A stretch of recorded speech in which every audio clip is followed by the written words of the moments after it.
ते आज सकाळी संतोष शिपे यांच्या घरामध्ये अस्सल जातीचा कोबरा जातीचा नाग निघाला होता. ते 5 वाजेपासून सर्पमित्राची वाट बघत होते. अखेर त्यांना SB रसाळ साहेबांचा नंबर मिळाला आणि ते अगदी 5 मिनिटांमध्ये इथे हजर झाले आणि त्यांनी इथे त्या सापाला पकडून बरणीमध्ये आता पॅक केलेलं आहे आणि त्याचबरोबर या माळवीर ग्रामवासियांना भयमुक्त केलेलं आहे साप पकडून. त्याबद्दल मी SB रसाळ साहेब जे ग्रामीण बँकेमध्ये कर्मचारी आहे त्यांचं मी खूप खूप मनापासून धन्यवाद करतो आणि त्यांची सेवा ही कधीही तत्पर असते. केव्हाही तुम्ही त्यांना कॉल करा आणि ते त्याचबरोबर निसर्गाचं आणि मुख्य प्राण्यांचं संरक्षण करताय. त्याबद्दल आम्ही सर्व माळवीर ग्रामवासी यांच्यातर्फे त्यांचे आभार मानतो. धन्यवाद साहेब.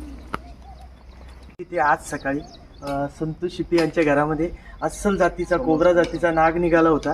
ते 5 वाजेपासून सर्पमित्राची वाट बघत होते. अखेर त्यांना